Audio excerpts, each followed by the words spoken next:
Well, that wouldn't be quite as exciting, but the Juno International Achievement Award recognizes Canadian artists who have achieved exemplary success on a global scale. With 9 Juno Awards, 1 Grammy Award, and 2 Brits, Arcade Fire is receiving one of the highest honors awarded by Keras. Past recipients have included Bryan Adams and Celine Dion, among a select few.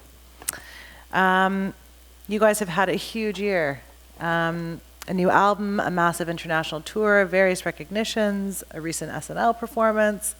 How has that been? That's a big question for all of you, I realize, but... Should we do the SNL thing where we all talk at the same time?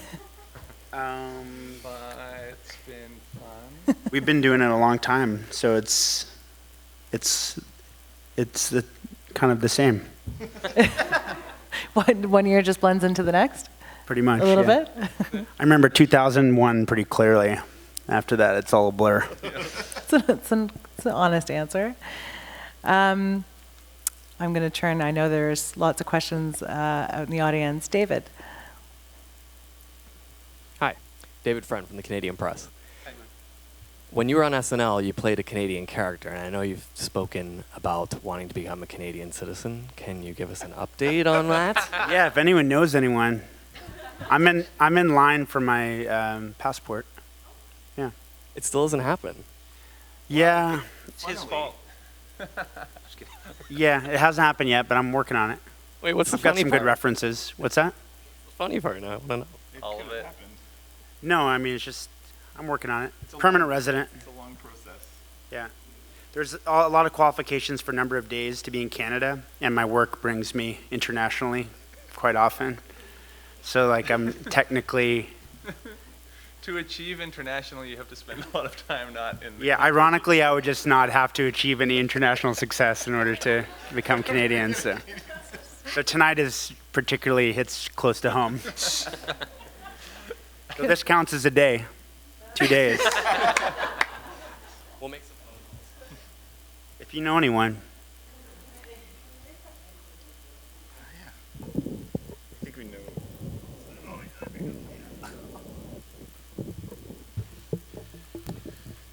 Seriously, though, if you Rudy. do know anyone. Fast track, fast track. Hey guys, congratulations on the award tonight. As important as winning this Juno is, this particular award, I was at the Grammys when you guys won that award. In fact, I was the only Canadian sitting way in the back cheering, "Yay, Canada!" And people were looking at me like, "Shut up, sit down." But I was so proud of you guys. What was that night like for you guys to win that award, that prestigious award at the Grammys? It's funny, I don't think it's anything that any of us put much stock in for most of our lives. Like, I remember the year that OK Computer lost Album of the Year, when I was like, thought that was the best album that anyone had ever made, and I was like, oh, I guess that thing doesn't mean anything, and I never really thought about it. I was like, I was like, oh, I thought it was Album of the Year. But at the same time, saying that, being there at the Grammys and being up against these gigantic pop, Eminem and Lady Gaga, and when we won, I think it kind of took us all by surprise how much it actually meant, just because it felt very special and unique and very unplanned, and I still don't understand how it happened, really. Other than we made the best album that year, but that doesn't usually account for much. I mean, like, Kendrick Lamar lost on 2 pretty incredible albums. It's pretty, it's like it's not necessarily par for the course for the best album to actually win. So, yeah, so it was very, like, emotional and interesting, but yeah, it's not something that we were going into with, like, on the bucket list, It was a rush. It was mostly exciting also because we got to play 2 songs. And Ken, who ran the Grammys forever, was just like really liked our band and was like, we would love you guys to play. Yeah, he was like, we'd love you to play Month of May. It's like a punk song.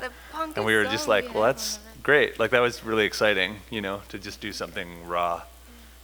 but also kind of ill-advised. We're like, are you sure you want us to do our least commercial song on our double album? It's like, yeah, I like the 2 drums. Like, okay, man, we'll do it. Eli.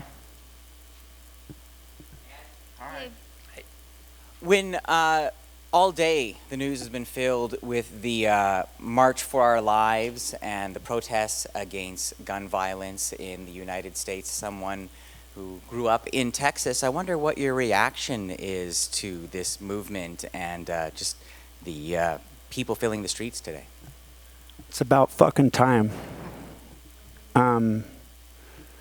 Yeah, I mean, I knew people in my town in Houston that, like, kids that accidentally killed themselves because they found their parents' guns and unlocked, you know, like, knew plenty of people and people that were killed. I don't know anyone who's ever been killed by an AK-47 in a school, but I can imagine that if I knew anyone, or if it was me, or if it was my kids, or if it was anyone even distantly related that happened to, or I would be very angry and want it to change. And I'm really happy that it's coming from the students.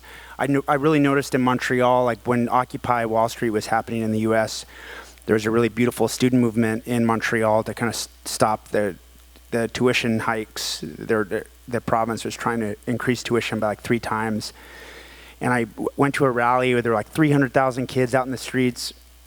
But the thing was, they kept it up for like 6 months. It just kept going and kept going. It wasn't just this one flash in the pan kind of hashtag thing. It was really, they really stuck to their guns. They did this beautiful technique of playing pots and pans every day at 5 p.m. and this beautiful sound kind of filtered through the city of Montreal. And I felt like it wasn't my generation. It was a generation younger than us, but it felt the way when I read about the 60s, how it seems like it might have felt. And it really gave me a lot of hope. And so I hope that we can continue to persist on it and not just do one flash in the pan and see it through. But I really do have hope in that generation. And I think it's it's about fucking time. It's crazy. Thank you. It's beautiful to hear all the young people that are very clearly saying that the paradigm has to change, like how the country is thinking about it has to change, which is so important and so true, you know? We live in a pretty sketchy neighborhood in Montreal. I mean, there were always hypodermic needles in our driveway, but I never one time worried about getting shot or would worry about sending my kid to the public school across the street from our house in a low-income neighborhood. I wouldn't think about it for 1 second. So I think that that's something that, you know, Canada can be proud of, I think. And Regine, I don't want to be too much of a downer, but the other big thing today that happened in this city was talking about Me Too in the music industry and removing barriers to get more women into the industry. What do you think about this, I don't know, new appreciation of women's place in the industry and bringing more female energy into this place? I think it only benefits because as a band, at least, well, we always have a lot of women in our team. We've had a woman tour manager for a super long time. We even traveled with her and she had a kid. Our manager, Dunya, and I think it kind of it makes the life a little bit richer. We've collectively noticed many times how thankful we were to have so many women be part of who we are as a band, and then also as a larger organization, which is what a band of our size becomes. You know, it really becomes a village, and it's you cross paths with other bands that are operating on a big level where it's like mostly men, and you can really feel the difference. And it's something we'll like run into it and be like, oh, thank God, like it feels so much more just like balanced and real, you know. And it's more of a community. Community. You have to have women. You have to have children. Yeah. You have to have people of all ages, and so it helps to keep it just more easier to live in as an environment, I think. Great, thank you. Thank you guys very much. Congratulations again on the award, and have a great evening. Thank you guys.